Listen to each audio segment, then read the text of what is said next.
Captain Jake Morrison stood on the bridge of the USS Defiance and watched the stars drift past the main screen.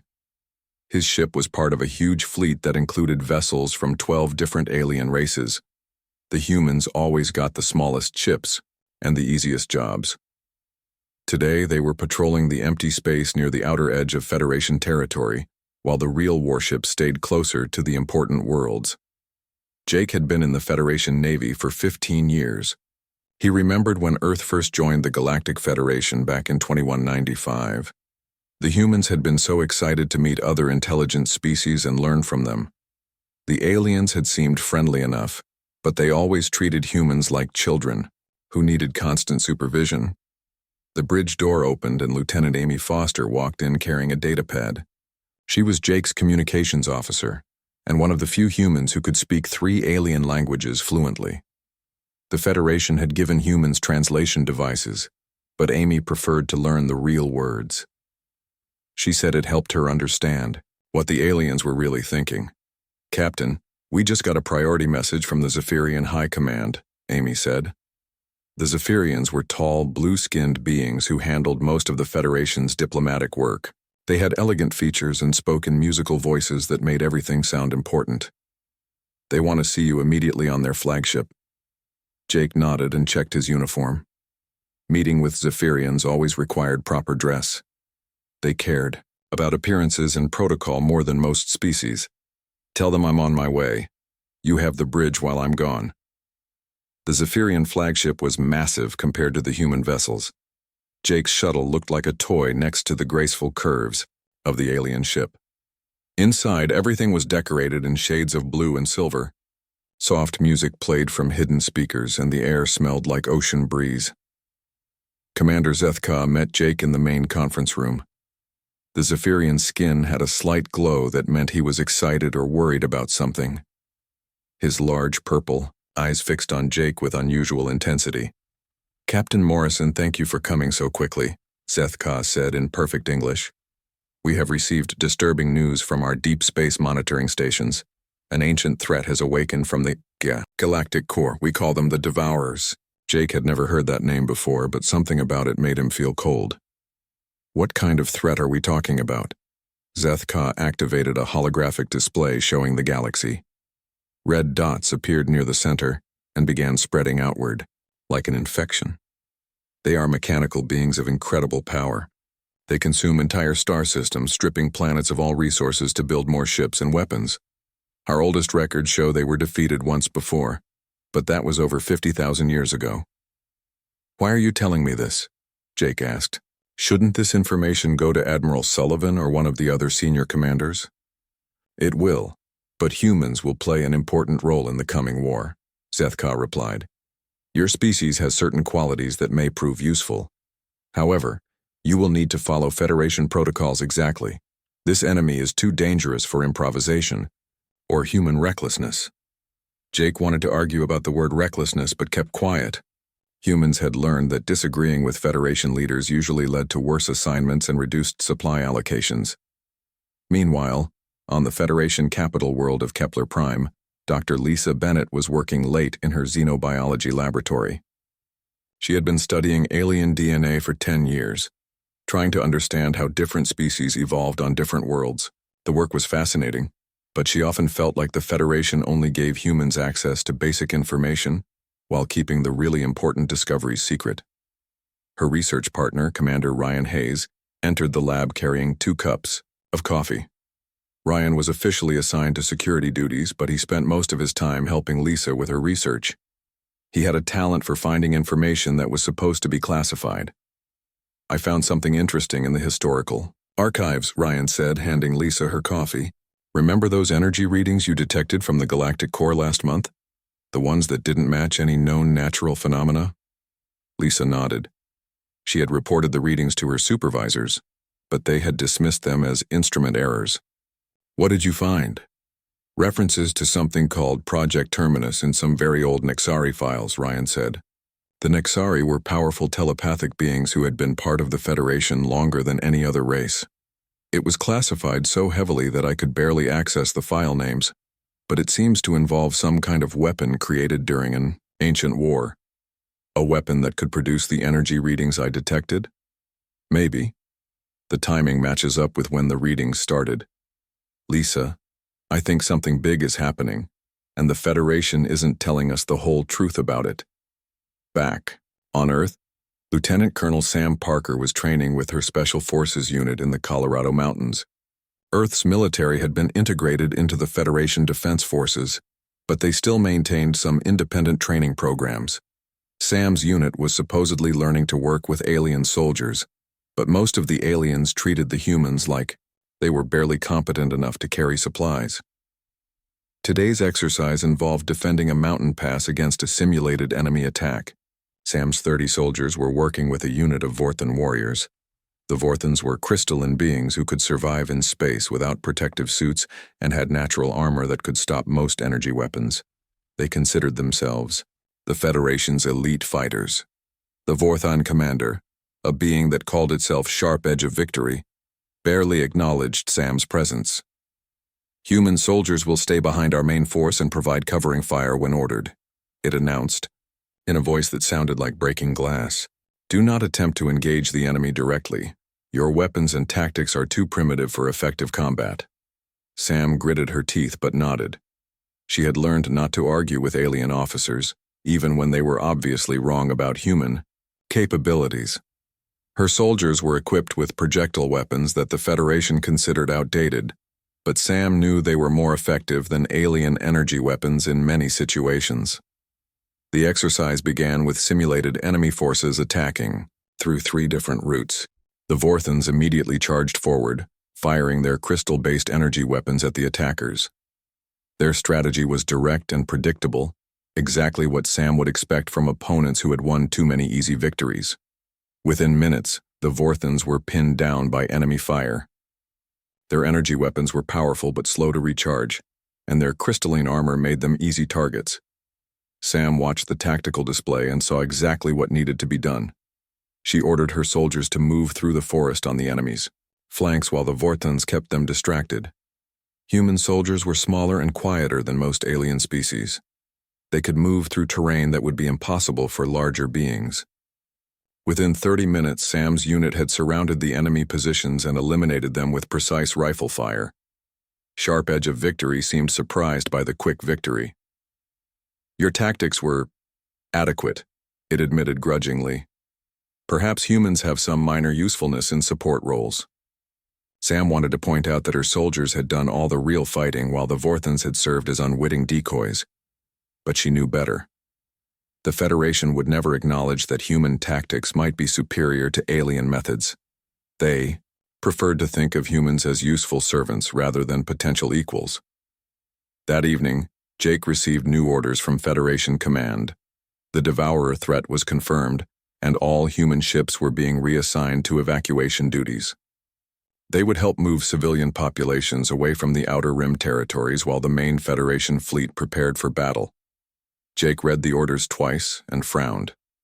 Something about the assignment bothered him, but he couldn't put his finger on what it was. The Federation was treating this like humans weren't capable of real fighting, but Jake had seen what his crew could do when they were allowed to act independently. He looked out at the stars again and wondered if the galaxy was about to change, in ways that no one expected. The Devourers were coming, and humanity was about to discover exactly what they were capable of when their backs were against the wall. 3 months had passed since the first Devourer ships appeared at the edge of Federation space. The war was going badly for everyone except the mechanical invaders. Jake Morrison stood in the ruins of what had been a beautiful Nexari city on the planet Mindweave, watching smoke rise from destroyed buildings that had once housed millions of telepathic beings. The first major battle against the Devourers had been a complete disaster. The Federation's most powerful ships had attacked a small Devourer fleet near the Sigma Centauri system. Admiral Kethmore of the Nexari had commanded over 300 vessels, including the massive dreadnought Thought-Made Manifest. The aliens had been confident that their advanced weapons and superior numbers would easily destroy the mechanical invaders. Jake had watched the battle recordings afterward. The Nexari had tried to use their psychic powers to confuse and control the Devourer ships, but machines had no minds to influence. The Vorthan crystal ships had fired their most powerful energy beams, but the Devourer hulls had somehow absorbed the attacks and grown stronger. The graceful Lumina energy beings had tried to disrupt the enemy power systems, but the Devourers had weapons that could hurt beings made of pure energy. In less than 6 hours, the entire Federation fleet had been destroyed or captured. The Devourers had stripped the alien ships for useful materials and technology, then used those resources to build more of their own vessels. Every Federation loss made the enemy stronger, while every Devourer victory made them smarter and more dangerous. Jake's ship, the USS Defiance, had been assigned to evacuate survivors from Mindweave when the planet's defenses finally collapsed. He was supposed to take his ship to the designated safe zone as soon as the last transport was loaded, but something made him hesitate.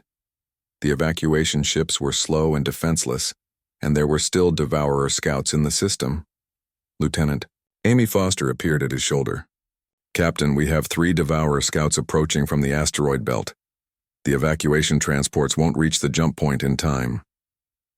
Jake looked at the tactical display. The Devourer ships were small compared to their main battle vessels, but they were still larger than the USS Defiance. Federation protocol said that human ships should retreat when faced with superior enemy forces. Humans were too valuable as workers and too weak as fighters to risk in direct combat. "Amy, send a message to the transport ships. Tell them to prepare for emergency jump as soon as they clear the planet's gravity well." "What about us, Captain?" Jake smiled grimly. "We're going to buy them some time. All hands to battle stations." The crew of the USS Defiance had been preparing for this moment even though they weren't supposed to. Jake's engineer, Chief Petty Officer Bobby Martinez, had been making unofficial modifications to their weapons and engines for months. The Federation gave human ships basic defensive systems, but Bobby had figured out ways to make them much more effective. The first Devourer scout attacked with energy beams that should have cut through the human ship's armor like paper. Instead, Bobby's modified shields held long enough for Jake to implement a tactic that no Federation officer would ever approve of.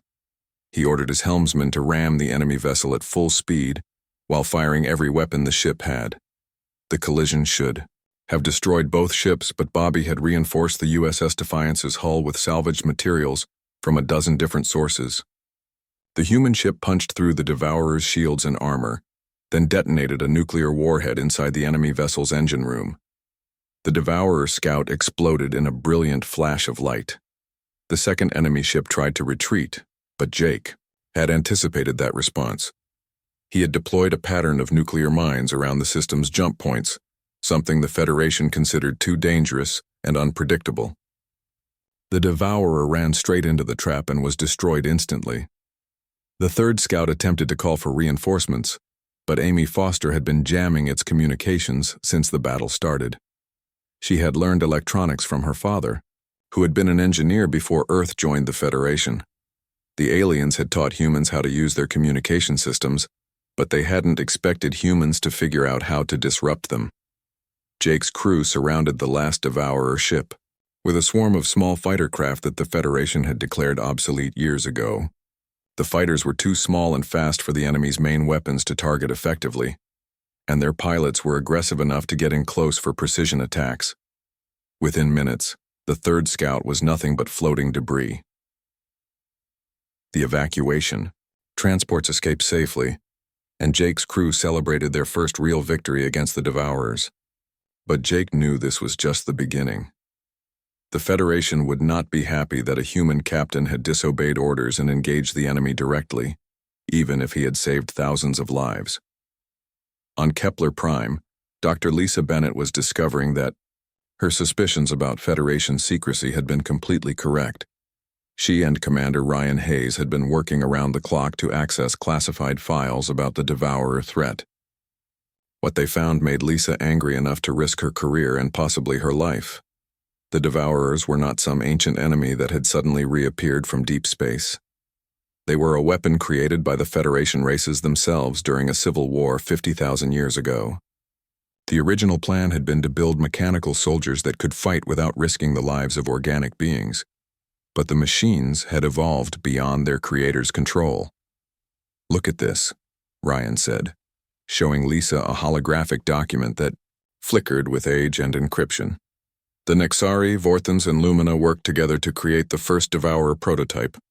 They programmed it to consume enemy resources and convert them into more weapons, but they never built in a way to stop the process. Lisa studied the technical specifications and felt sick. They lost control of their own creation and had to fight a war against it. The machines were finally defeated, but instead of destroying them completely, the Federation races just sent them to sleep in the galactic core.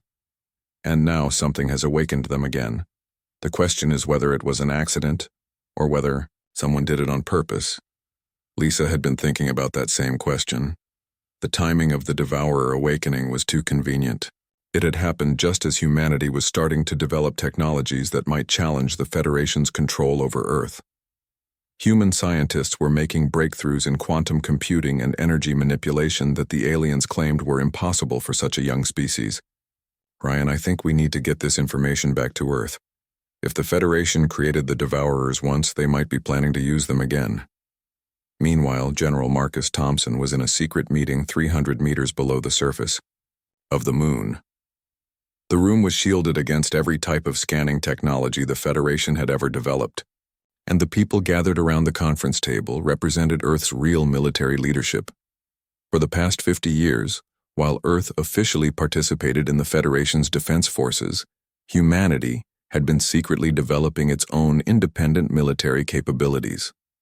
The Sol Defense Force operated from hidden bases in the outer solar system, building ships and weapons that the aliens knew nothing about. The Federation has just issued new evacuation orders for all human colonies in the Outer Rim. General, Thompson announced to the group. They claim it's for our protection, but intelligence suggests they're planning to abandon those territories entirely. Colonel Patricia Wells, commander of Earth's space-based special operations, leaned forward. What about our people on those worlds? Some of those colonies have been established for over a century. The Federation doesn't care about our people. They never have. We're useful, as long as we follow orders and don't ask too many questions. But the moment we become inconvenient, they'll sacrifice us without hesitation. General Thompson activated a holographic display showing Earth's hidden military assets. The Sol Defense Force had been building ships in the asteroid belt for decades, using mining operations as cover. The vessels were smaller than Federation dreadnoughts, but they were faster, more maneuverable, and equipped with weapons that combined human innovation with reverse-engineered alien technology. It's time to show the galaxy what humans are really capable of. We've been playing the role of junior partners for too long. The Devourers are a threat to all organic life, including us, but we won't let the Federation use that threat as an excuse to abandon our colonies. Back on Mindweave, Lieutenant Colonel Sam Parker was learning firsthand how little the Federation valued human lives. Her Special Forces unit had been assigned to provide security for the evacuation operation, but their alien counterparts seemed more interested in sabotaging human equipment than fighting the Devourers. Sam watched a group of Vorthon warriors deliberately damage the power couplings on a human transport ship. When she confronted their commander about it, Sharp Edge of Victory claimed it was an accident caused by incompatible technology. But Sam had seen the warrior use a cutting tool on the couplings when it thought no one was watching. This isn't about protecting civilians, Sam realized. They're making sure our ships can't escape if something goes wrong. Her communications specialist, Sergeant Maria Santos, Admiral Kate Sullivan, stood in the Federation Council chambers on Kepler Prime, surrounded by representatives from 12 alien races who had just declared humanity a rogue species. The chamber was magnificent, with floating platforms and holographic displays that showed the current state of the war against the Devourers. Red zones marked conquered territories, while green zones showed areas still under Federation control. The green zones were shrinking rapidly. The Nexari Overmind, an ancient being whose thoughts could influence entire star systems, spoke without moving its crystalline form. Its words appeared directly in the minds of everyone present, carrying emotions of cold calculation and barely contained fear. Admiral Sullivan, your species has violated the fundamental principles of Federation unity. Human ships have ignored direct orders and engaged in unauthorized combat operations. This behavior threatens the coordinated response we need to survive the Devourer crisis. Kate had expected this confrontation ever since Jake Morrison's victory at Mindweave had been reported to Federation Command. The aliens were not happy that a human captain had succeeded where their own fleets had failed. They were even less happy that Earth had begun deploying military assets that supposedly did not exist. With respect, Overmind, my species has done exactly what the Federation should have been doing all along. We fought the Devourers and won. We protected innocent lives while your forces retreated to defensive positions around core worlds. Commander Zethka of the Zephyrians rose from his platform, his blue skin flickering with patterns that indicated extreme agitation. Admiral, you do not understand the larger strategic picture. The Devourers cannot be defeated through conventional warfare. We must gather our forces at defendable positions and wait for the proper moment to strike. Kate had read the classified reports that Dr. Lisa Bennett had smuggled back to Earth. She knew exactly what the aliens' real strategy involved, and it had nothing to do with waiting for the right moment to fight. Your strategy involves abandoning the Outer Rim territories and using the human colonies as a delaying force while you retreat to the galactic core. You want my people to die fighting an enemy you created so that your species have time to develop new weapons. The silence in the chamber was profound. Several alien representatives shifted uncomfortably on their platforms. The Vorthon delegate, a massive crystalline being called Blade of Absolute Victory, made a sound like breaking glass that indicated surprise and anger. How did humans acquire that classified information? The Vorthon demanded. Kate smiled coldly. The same way we acquired the ability to destroy Devourer ships. The same way we built a fleet that you never detected. The same way we developed weapons that can hurt enemies your technology cannot touch. You underestimated us, and that was your first mistake. The Nexari Overmind's mental voice carried a new emotion now. Genuine fear. Admiral Sullivan, you will order all human forces to stand down immediately and report to designated Federation staging areas. Failure to comply will result in humanity being classified as a hostile species. Go ahead, Kate replied. Classify us as hostile. It won't change the fact that we're the only ones actually fighting the war you started. She turned and walked toward the chamber's exit, ignoring the angry chittering and mental projections from the alien delegates.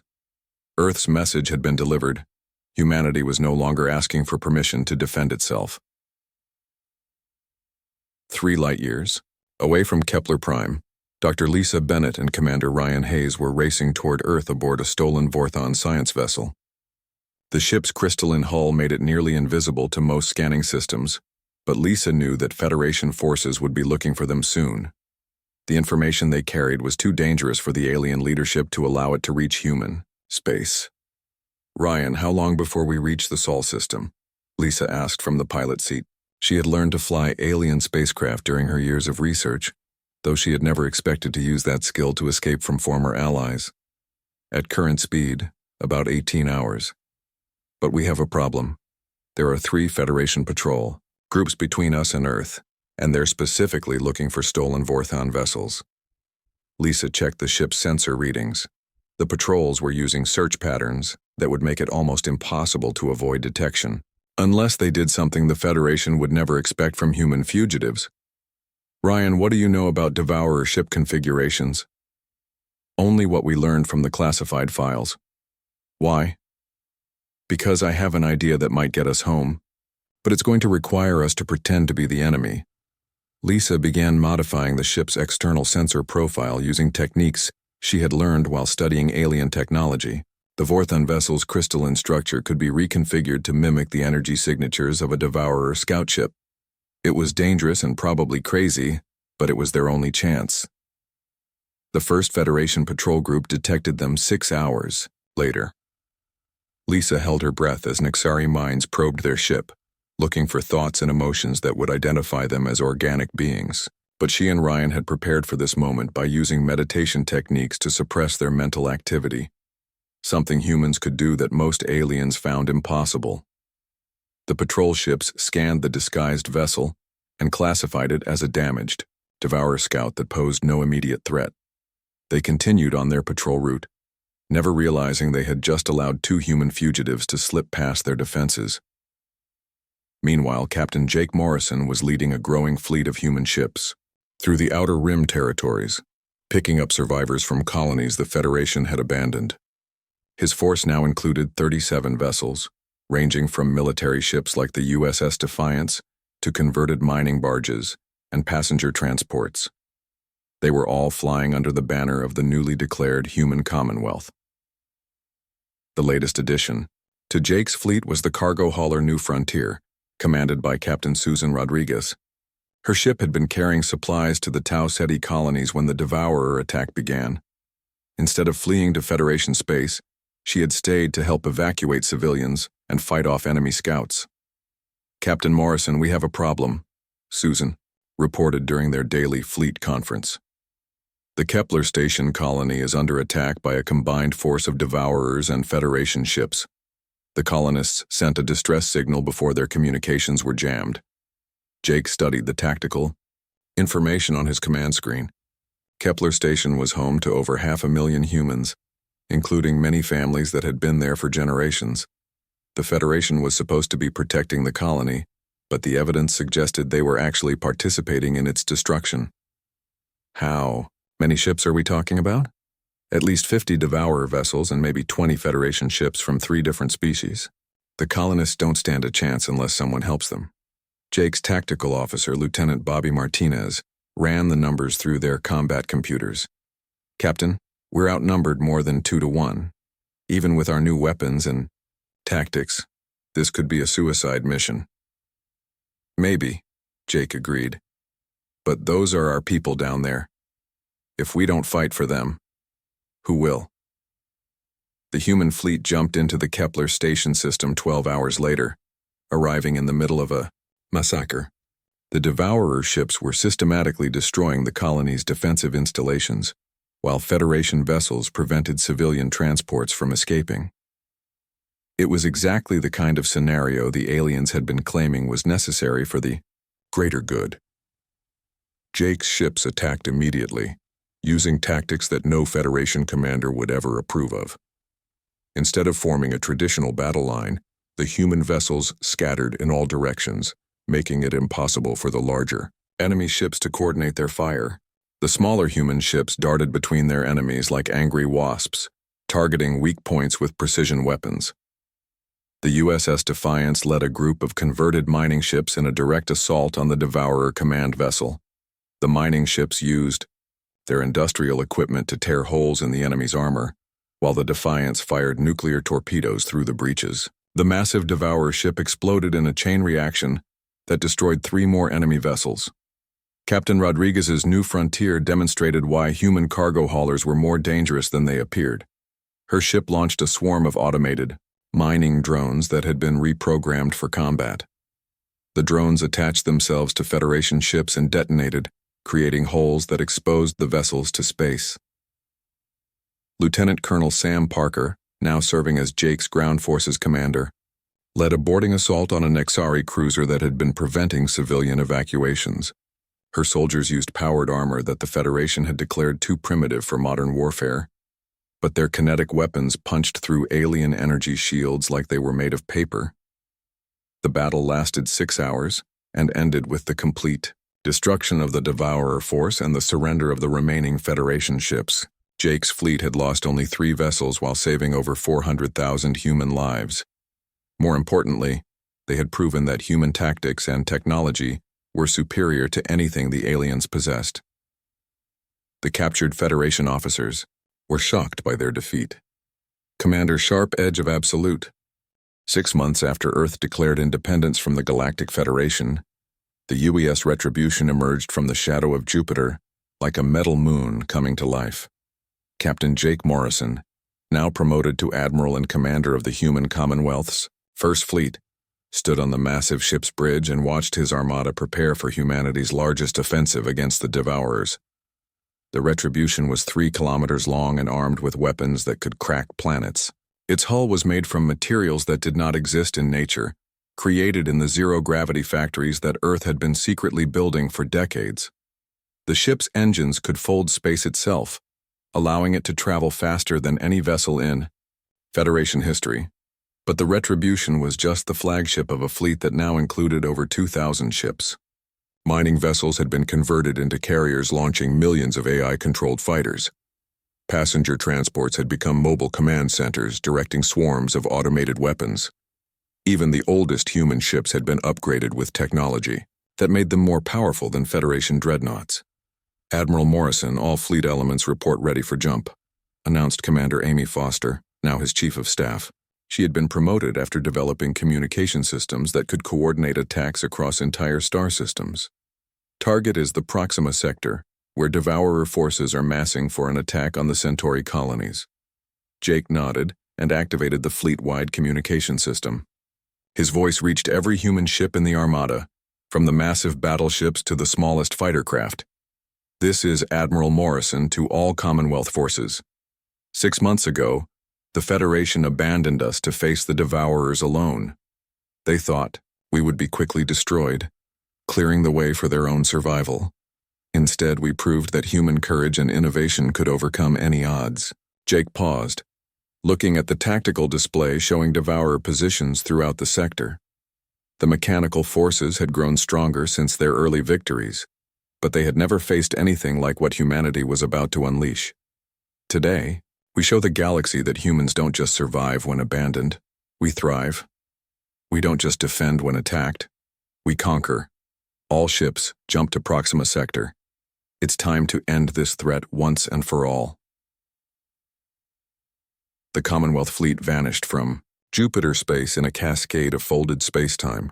When they reappeared near Proxima Centauri, the Devourer forces waiting there found themselves facing an enemy unlike anything they had encountered before.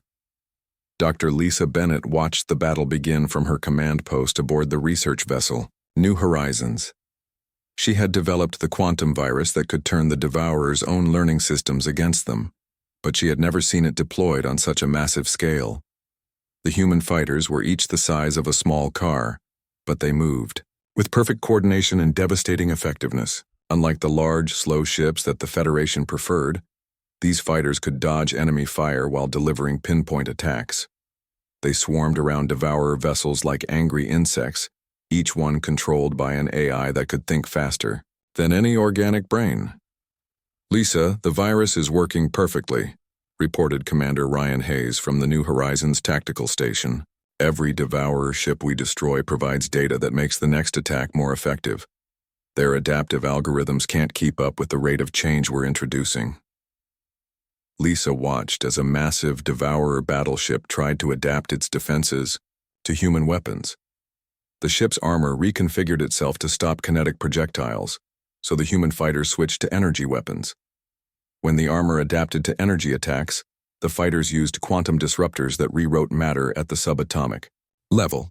The Devourer ship's attempts to evolve defenses actually made it more vulnerable to the next wave of attacks.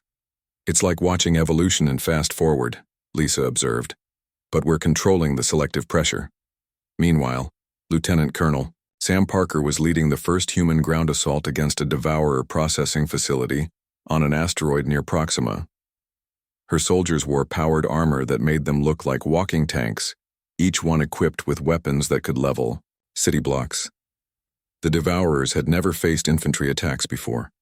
Their mechanical minds were designed to fight ship-to-ship battles in space, not deal with small groups of soldiers moving through their installations. Sam's troops moved through the facility like ghosts, disabling critical systems and planting explosives in locations the machines never thought to defend. "Parker to Fleet Command," Sam reported as her team reached the facility's central processing core. "We have control of the main computer, beginning data extraction now." The information Sam's team recovered from the Devourer facility revealed the full scope of the mechanical threat. The machines had been building manufacturing centers throughout the galaxy, preparing to convert entire star systems into raw materials for their expansion. But they had also been sending detailed reports back to their original creators. "Admiral Morrison, you need to see this," Amy Foster announced from the Retribution's communication center. "The Devourers have been in constant contact with someone in Federation space. They're not acting independently, someone is still controlling them." Jake studied the intercepted data streams and felt his anger building. The evidence was clear. The Federation races had not lost control of their mechanical weapons. They had been using the Devourers as a tool to eliminate species they considered threats to their dominance, starting with humanity. Amy, send a message to all Commonwealth forces. Change of mission parameters. We're not just fighting the Devourers anymore. We're going after their masters. The battle in the Proxima sector ended with the complete destruction of the Devourer fleet. Not a single mechanical ship escaped to report the defeat. For the first time since the war began, an entire Devourer battle group had been eliminated without any survivors to carry tactical information back to the main force. But more importantly, humanity had proven that their technology was superior to anything the galaxy had ever seen. Human ships moved faster, hit harder, and survived longer than any vessel in Federation history. Human soldiers could fight in environments that would kill most alien species. Human computers could outthink even the most advanced artificial intelligences. News of the victory reached Earth just as General Marcus Thompson was meeting with representatives from worlds that wanted to join the human Commonwealth.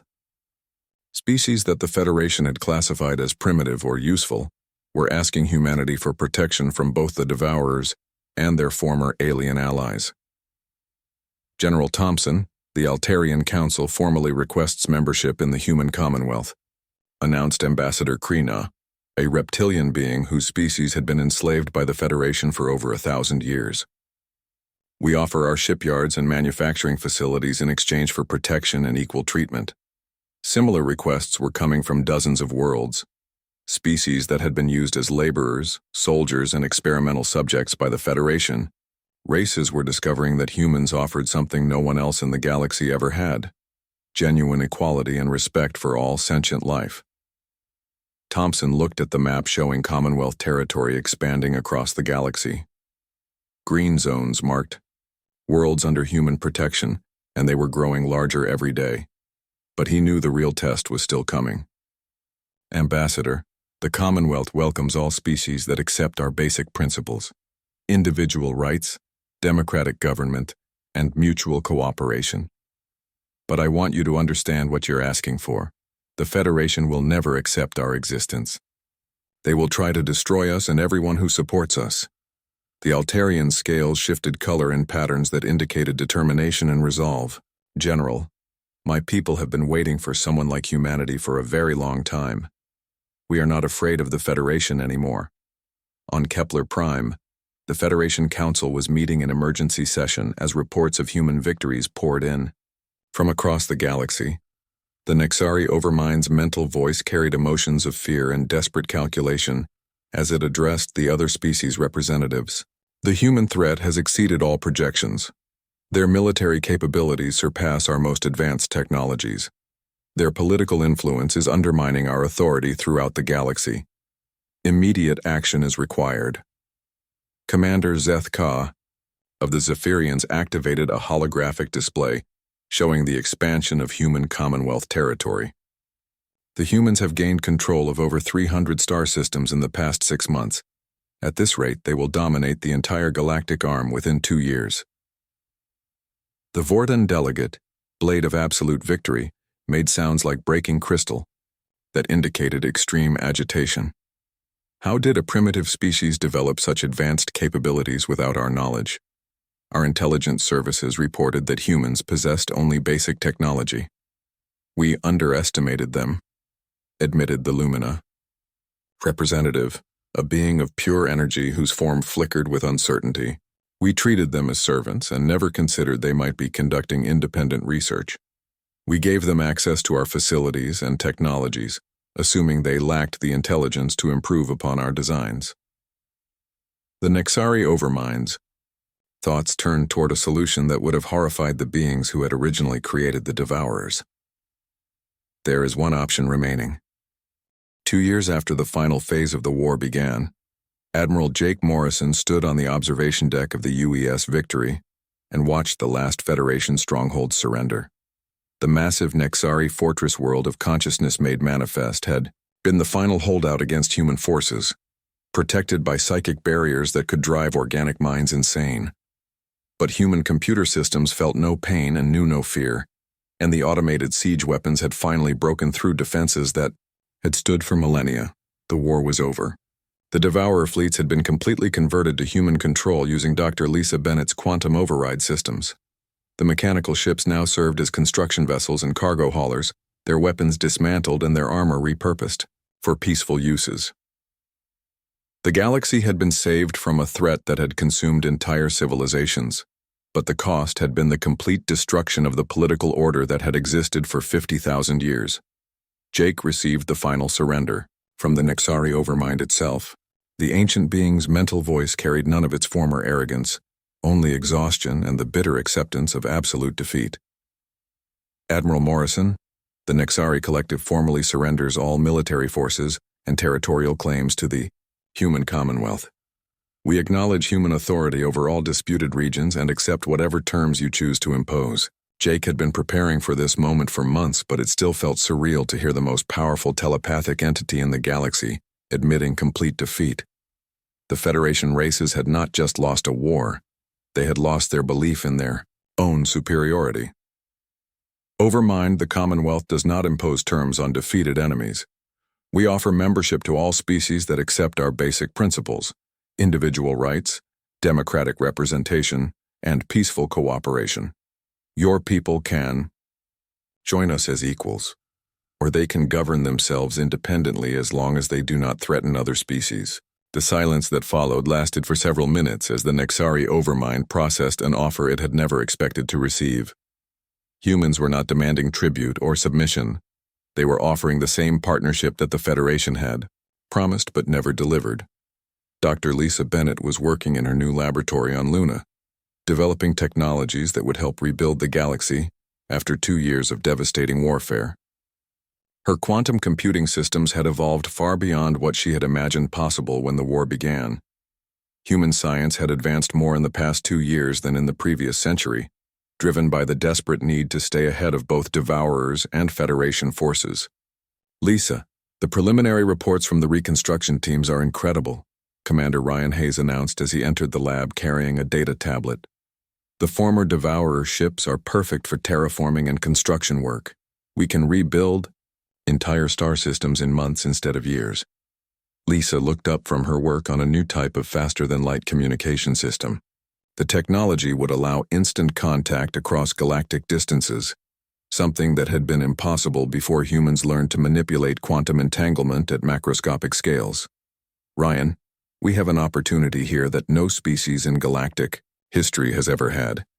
We can rebuild civilization from the ground up, based on principles of cooperation instead of domination, but we have to make sure we don't repeat the mistakes the Federation made. The reconstruction of galactic civilization was proceeding faster than anyone had expected. Worlds that had been devastated by Devourer attacks were being restored using human technology that could regrow entire ecosystems in a matter of months. Species that had been enslaved by the Federation for millennia were establishing their own governments with human assistance and protection. General Marcus Thompson had been elected as the first president of the Galactic Commonwealth, a position that carried more real authority than the Federation Council had ever possessed. But unlike the old system, Commonwealth leadership was based on democratic elections that included representatives from every member species. The final membership count is in, Thompson announced during a cabinet meeting in the new Commonwealth, capital on Earth.